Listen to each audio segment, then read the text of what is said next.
नमस्कार। इस एक्सप्लेनर में आपका स्वागत है। आज हम सीधे उस मुद्दे पर आएंगे जो भारत में हर दूसरे घर की कहानी है। शिक्षा, सपने और आईएएस बनने की वो आग।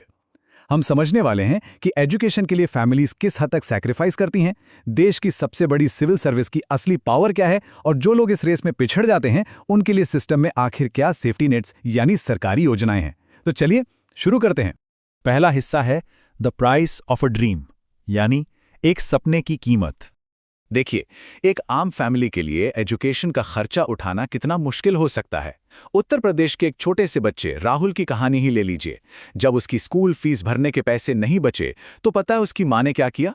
उन्होंने अपनी आखिरी कीमती चीज, अपनी शादी की सुनहरी चूड़ी तक बेच दी और एक ऐसी बात कही जो सीधे दिल पर लगती है, गरीबी किस्मत हो सकती है लेकिन हार मान लेना हमारी गलती है। सोचिए, एक बेहतर भविष्य के लिए एक परिवार किस हद तक अपना सब कुछ कुर्बान कर देता है। यह सच में रोंगटे खड़े कर देने वाला डेडिकेशन है। और इस डेडिकेशन का असर कैसा होता है? आदित्य की जर्नी इसका एक परफेक्ट एग्जाम्पल है।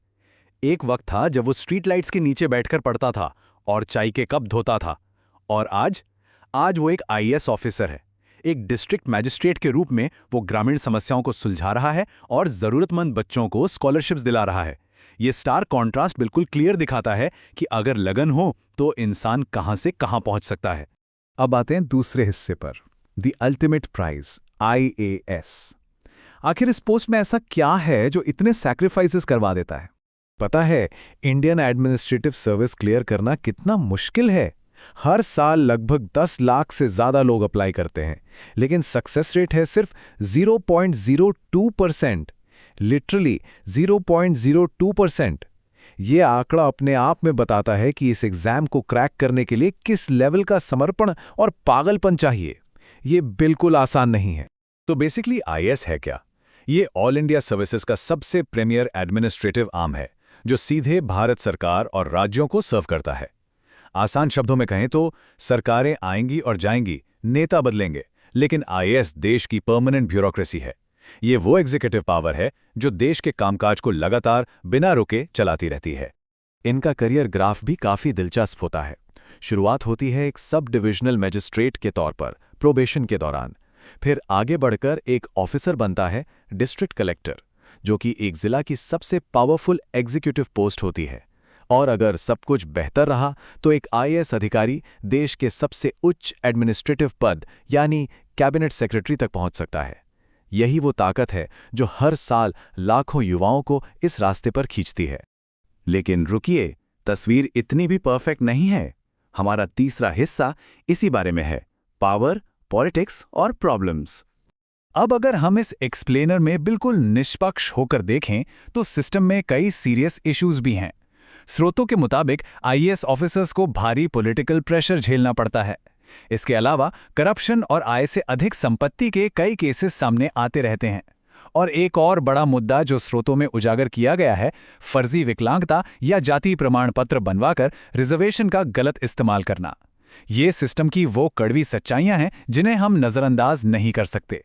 एक ईमानदार ऑफिसर के लिए जमीन पर काम करना कितना मुश्किल हो सकता है, इसका अंदाजा आप इस बात से लगा सकते हैं कि अशोक खेमका जैसे ऑफिसर को 50 से ज्यादा बार ट्रांसफर का सामना करना पड़ा। जी हां, 50 से ज्यादा बार। और क्यों?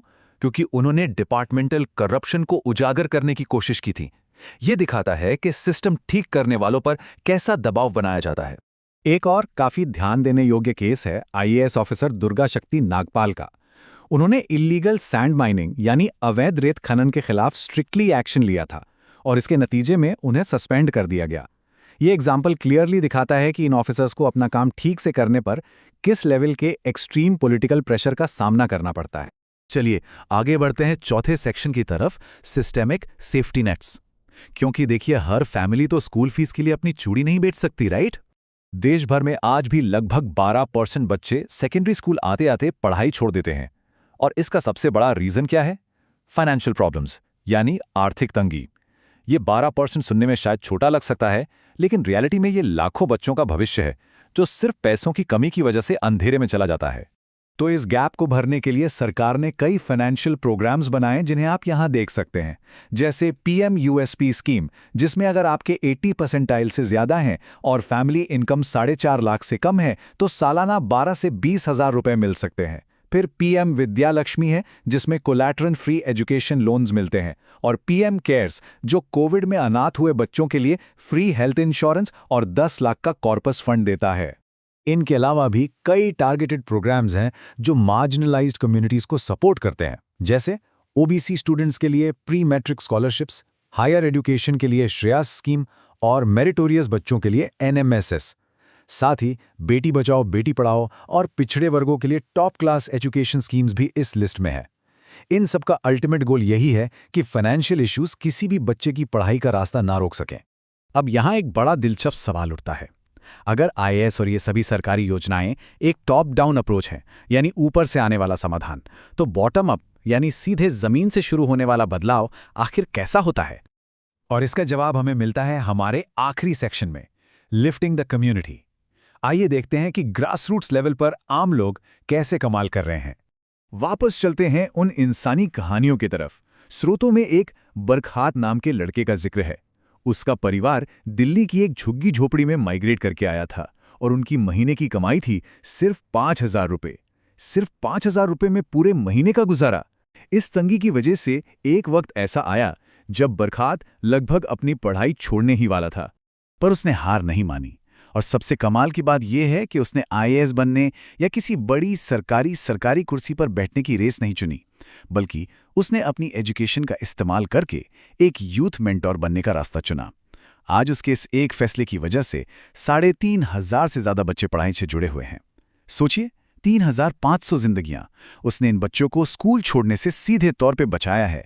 ऐसे हालात में आमतौर पर क्या होता है, शायद एक मजदूर का बेटा दर्जी बनकर गरीबी से बाहर निकलने की कोशिश करता, पर बरखत की कहानी हमें एक बिल्कुल अलग पर्सपेक्टिव देती है। उसने डिग्री हासिल की, लेकिन वहां से भागा नहीं, बल्कि एजुकेशन को टूल बनाकर अपने पूरे मोहल्ले को सशक्त किया। ये सच में एक रियल गेम चेंजर है। तो इस एक्सप्लेनर के एंड में मैं एक बड़ा सवाल छोड़कर जाना चाहता हूं, सच्ची सफलता आखिर किस में है? इस खराब सिस्टम से किसी तरह बच निकलने में, या फिर वहीं पीछे रुककर उस सिस्टम को दूसरों के लिए बेहतर बनाने में? एजुकेशन का असली मकसद क्या है, ये कंप्लीटली आपके नज़रिए पे डिपेंड करता है, लेकिन ये एक ऐसी बात है जिस पर हम सबको आज ज़रूर सोचना चाहिए।